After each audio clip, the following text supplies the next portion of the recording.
I've been with the Longmont Police Department for almost 9 years. When I first heard about restorative justice, I was a little leery of the program. I was a new officer and just out of the academy, ready to hit the ground and go out and, protect people, arrest people, send them all to jail.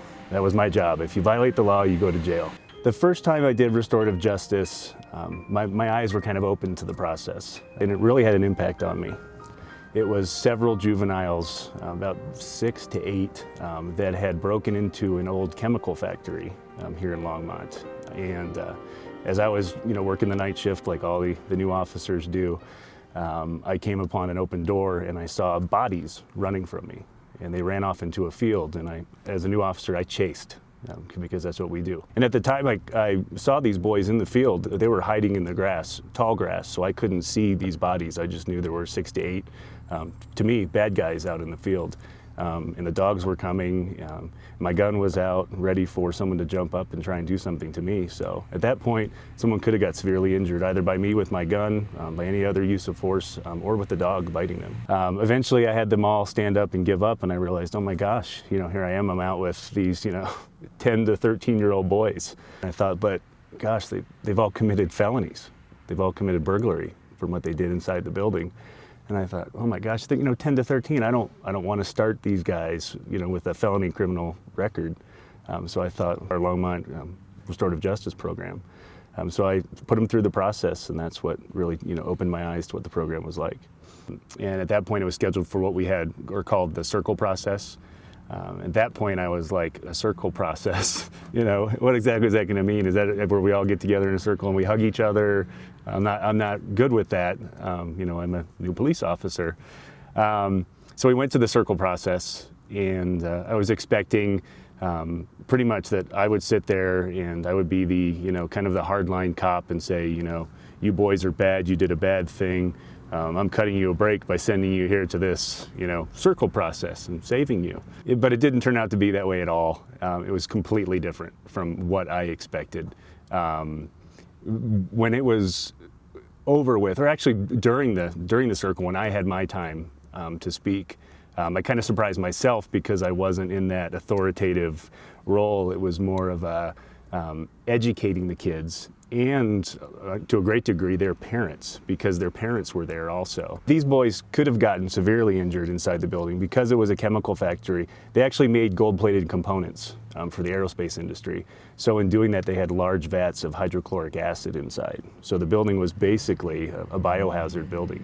But once I explained the bad things that could have happened, the parents were in tears and actually thanking us for it turning out the way it did and not the terrible way it could have. So it made a major impact on everybody. Yeah, I came to see the restorative justice process as a very positive thing, something that I could use, especially as I got on more and more in my career. I would start to see people who would violate the law, criminals, people I would arrest, and I would see the same people over and over again, to the point where you start to know their names. And the kids and the people that I dealt with in the restorative justice, I wouldn't see them again. Or if I did, it was more of a drive-by and a wave. But I started to see it more as a tool to help the people that needed help, because they essentially just needed an education. They needed to see how what they did affected more than I broke the law, I got probation.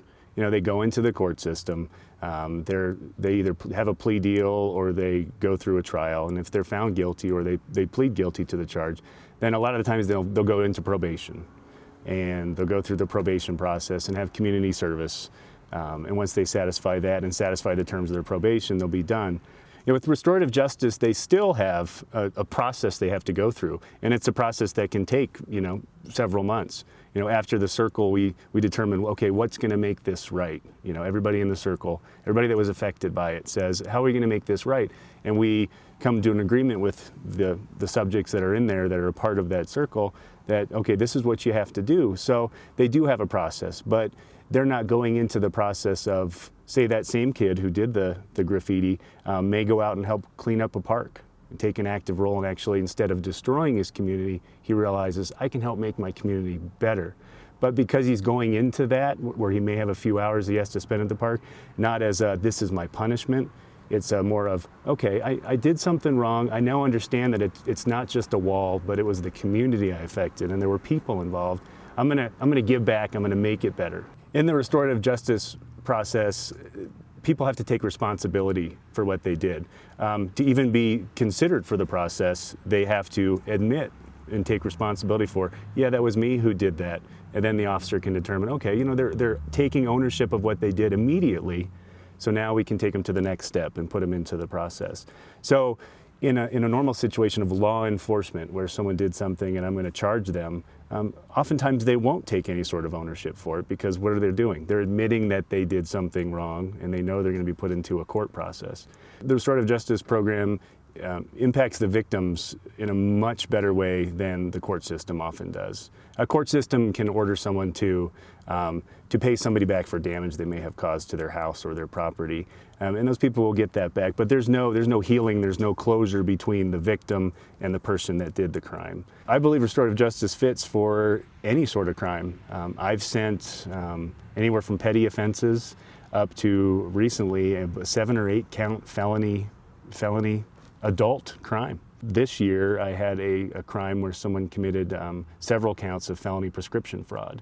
And I was hard on the case to find that person, locate them, identify them, arrest them on felonies, and send them to jail for what they'd done. After working my case and finding my suspect and meeting with my suspect, I realized this isn't that hardcore drug-addicted person who needs to go to jail. It was a mother who was a choir instructor full-time, who had children, who had a very supportive family around her, from her husband to her in-laws. And I realized, oh my gosh, I don't want to assist this person in destroying their own life with a felony, several felonies. Knowing that there's restorative justice available to you, it gives you more options. It helps you to look at people and say, okay, this is a serious crime. Are you a serious criminal? Well, then maybe it might not work for you. Or is this a serious crime, but I don't think you're a serious criminal? Then it's definitely a good program to send the people through. The criminal justice system is needed. It does work, but in order to reduce crime overall, I believe statewide, we need to increase our use of restorative justice because of the impacts that it makes, what I believe the future criminals it takes out of the system.